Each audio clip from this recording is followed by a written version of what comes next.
Hey guys, Flying Gamer, and today I'm going to be bringing you another good little filler game by Tasty Minstrel Games, designed by Chris Darden, called Dungeon Roll. It is a game where you are rolling some dice to create a pool of heroes, and then rolling dice that's going to give you some monsters, maybe some treasure, as you're going through a dungeon, and you're going to use your hero dice to take out these monsters that are in the dungeon. And then it's a push your luck game where you're trying to see how far into the dungeon you can go to get experience, and then the person at the end of the game with the most amount of experience is the winner of the game. Let's take a look at how the game plays, how the components look, and then we'll come back here, get my final thoughts on the game.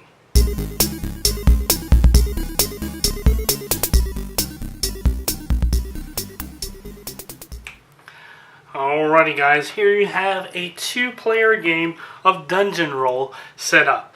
As you can see, these are your two hero cards. These are the hero cards that were drawn by them. This is an occultist that if you spend 5 XP, you can level them up to a necromancer. And they do different things based on which character you play as.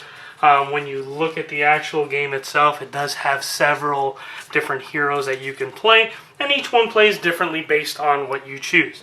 The game also gives you a neat little reference card where it shows you the type of hero that you have, type of monster, and what they can do. So like the fighters, which are green, can take out, for one fighter, all the goblins that appear. The cleric, which is gray, can take out all the skeletons for one, instead of one per monster. The wizards can take out all the slimes, and then the thieves can open up all the treasure chests. Now there are champions, which it doesn't matter how many of those you have. One champion can take out all of a certain type of monster. So on a person's turn, they're going to take their white hero dice, and you're going to roll them. And then you're going to get your group of adventurers. So as you can see here, I have 3 champions, I have 3 thieves, I have 1 wizard, and 1 warrior. And then it has a neat little 10-sided die that it comes with, so it lets you know what level of the dungeon you're on. So what you're going to do is your other opponent is going to roll for the level of dungeon that many monster dice up until it gets up to 5. So you're going to sit there and roll, so that in the first level of the dungeon, there is a goblin. So let's say the player, the occultist, decides to play that 1 warrior to take out that 1 goblin. He completed the level, and now he goes down, decides whether they want to go to level 2 or not. You roll 2 dice now, and now you ended up getting a treasure chest and a potion. So the treasure chest, you can sit there and use the thief, let's say, to open up the treasure chest. When you do that, you get to open up this little thing that has a bunch of different treasures in it, as you can see. And then you'll randomly grab one. Let's see what we get. We get a little green sword. Which, what's neat is on the one that gives you the thing on the back, it actually shows what each of those individuals things. So this is a Vorpal sword, which can be used as if it were a fighter. So essentially, you are getting yourself an extra die. What the potion does is it lets you sacrifice a character that you have to drink the potion, but it brings a person back. So the thing that's neat about that is you only need 1 character to drink however many potions there are. So if you roll multiple potions, you can trade in 1 die for 2 or 3 or 4, depending on where you go. So in this case, since they did that, he moves on to the next level of the dungeon, which will be level 3. You'll roll 3 dice, and now we see we have a goblin, a skeleton, as well as a treasure chest. So then as you go, the push your luck element of this is you're going to eventually start running out of hero dice to spend. And then that's where you got to make that decision. Do I keep diving deeper into the dungeon itself? Once you're done, there are little green experience tokens that have a number on them. You gain that amount of experience on them. Now, there is one side of the dice that is a little scroll. The scroll allows you to roll as many of the dice that you have down as you want. So you can use that to re-roll the creatures that are in the dungeon. So let's say you get a couple, like I had a scroll, I could roll this goblin and see now it turned into a treasure chest. So now I only have to spend 2 warriors instead of where I would have had to spend 3 to get it out. So it's a neat little push your luck aspect of the game where it lets you do that. You can always sit there and use the little swords that you have or the treasures that you pick up as you go down, and then you sit there and you push your luck. You do have that option of, if you want to sit there and spend the XP to upgrade your character or level up your character. It's pretty neat. At the end, it comes down to who has the most amount of XP is the winner. So it's one of those things where you lose 5, but you get an ability like the Occultist can sit there and at any point animate the dead, which is basically transform one skeleton into a fighter. And then you discard it during the next regroup phase, which is when you re-roll. Or when you upgrade her to a necromancer, you can transform 2 skeletons. So it changes in what you have in there. So like further into the dungeon, if you end up rolling a bunch of skeletons, you can actually turn them against the other teammates. So essentially you're going to do that going over and over again. The only other thing on the monster dice that happens is there is a side of the die that has a little red dragon on it. The way that it works is eventually whenever you roll a red dragon, it gets set aside.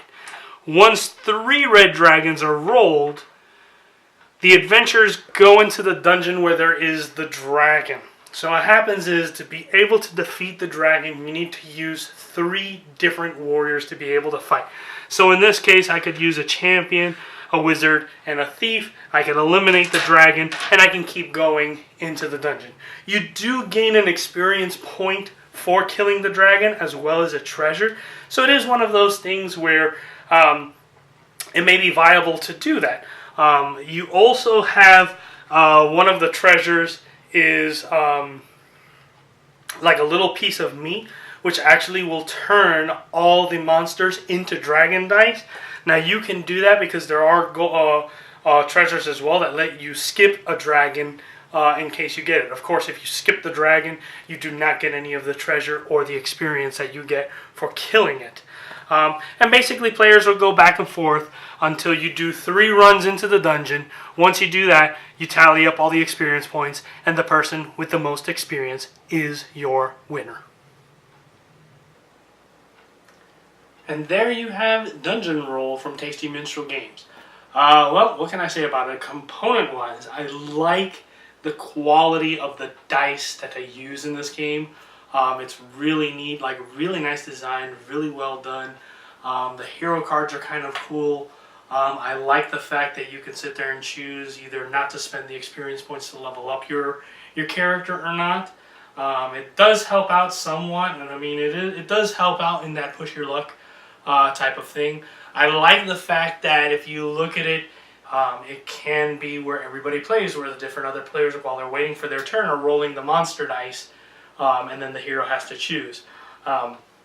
What's interesting is this game was introduced to me by an old landlord that I had, that he actually kickstarted this game when it first came out. So he actually got a couple extra heroes and things like that that were in it that really got me interested in the game. And then I ended up picking it up now once they finally completely released the game. And it's neat. I mean, the extra heroes that they put in were pretty neat, but it wasn't something that I was like, I wish I really kickstarted it. I mean, it was something that was on my radar, but I never got a chance to do it. Price point wise, it hits the sweet spot. It's $20. It's a great little filler game to play.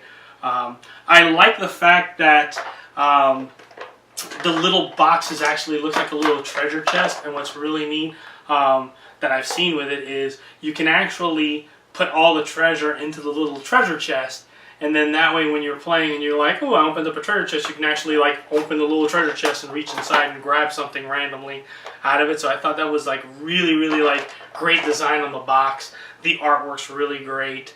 I mean, other than that, like it fires on all cylinders, because it's something that's great, like, you know, on a cooldown time in between heavier games that you're playing. It's quick, easy to teach. I mean, you can play it single player if you wanted to and try and shoot for a higher score. I've definitely have run into where I've been playing it and you do that, oh, maybe I can go a little bit further, maybe I can go a little bit further, and you go a little too far and you realize, oh man, I'm going to end up losing all the experience I would have gotten from this because of the fact that you push too far.